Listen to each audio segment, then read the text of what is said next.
उत्तराखंड के विभिन्न जिलों में अग्निपथ योजना के विरोध की खबरों के बीच आज मुख्यमंत्री पुष्कर सिंह धामी ने जिलाधिकारियों और पूर्व सैनिकों के साथ वीडियो कॉन्फ्रेंसिंग के माध्यम से अग्निपथ योजना के संबंध में संवाद किया। संवाद कार्यक्रम में मुख्यमंत्री धामी ने कहा कि उत्तराखंड देवभूमि के साथ ही वीर और सैन्य भूमि भी है। यहाँ के अधिकांश युवाओं ने अग्निपथ योजना का स्वागत किया है। हमारा दायित्व है कि हम उन युवाओं को अपनी इस योजना के सही तथ्यों को बताएं ताकि युवा भ्रमित ना हो।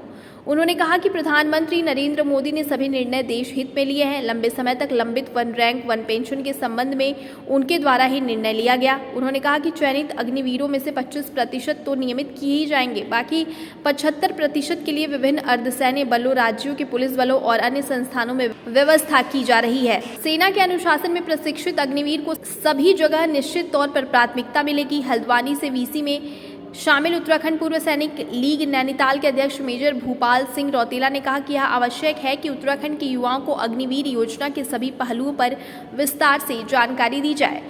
युवाओं के मन में 4 वर्ष में घर वापस आने की भावना गलत है। मेजर भूपाल सिंह रौतेला ने कहा कि अग्निपथ योजना के तहत चयनित होने वाले अग्निवीरों में से 25% को स्थायी सेना में शामिल किया जाएगा। वर्तमान में सेना में उत्तराखंड के युवा अग्रिम पंक्ति में है। 4 साल बाद इन अग्निवीरों को केंद्रीय सशस्त्र बल, PSU, पैरामिलिट्री सहित अन्य सेवाओं में प्राथमिकता दी जाएगी। इसके लिए 10% आरक्षण की व्यवस्था भी की गई है। ऐसे में युवाओं को अग्निपथ योजना का स्वागत करना चाहिए। अग्निवीर योजना ये कोई आज का कंसेप्ट नहीं है, ये 1989 से शुरू था।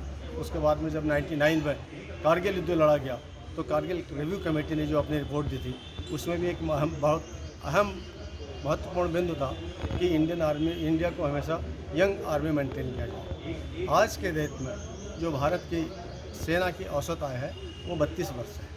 अगर हम अग्निवीर को लागू करें तो इससे वो जो औसत आय है वो कम हो जाएगी, जिससे नए जवान पहाड़ों में चढ़ना है, चाहे रेगिस्तान में चढ़ना है, चाहे नॉर्थ ईस्ट की इंसर्जेंसी में है, वो ज़्यादा एक्टिव रह पाएंगे, जिससे इंडियन आर्मी की कार्यशैली और क्षमता बढ़ेगी। दूसरा ये है कि इससे अग्निवीर से बहुत सारे लोगों को देश सेवा करने का मौका मिलेगा और जो बेरोजगार हैं उनको भले ही 4 साल के लिए है उसमें सेना में नौकरी करने का मौका मिलेगा। फिर दूसरी बात यह है कि 4 साल के बाद में भी 25% लोग वहाँ स्थायी रूप से सेवा करेंगे, वो 75% लोग घर भेजे जाएंगे। यानी यह है कि बेस्ट अमंग द इक्वल्स, सबसे अच्छों में से अतिश्रेष्ठ को इंडियन आर्मी रखेगी, जिससे वहाँ पर और भी अच्छा परफॉर्मेंस इंडियन आर्मी का होगा। और जो लोग वहाँ पर रहें 4 साल के लिए भी रहेंगे, जो आज देश की युवा को अनुशासन, कर्तव्य निष्ठा, राष्ट्रभक्ति की ज़रूरत है, वो उनमें कूट कर भरी जाएगी। और जब वो 4 साल के बाद वहाँ से भी आता है तो एक जिम्मेदार और आदर्श नागरिक बन करके आएगा। और मैंने यहाँ पर 1-2 सुझाव ये दिए थे कि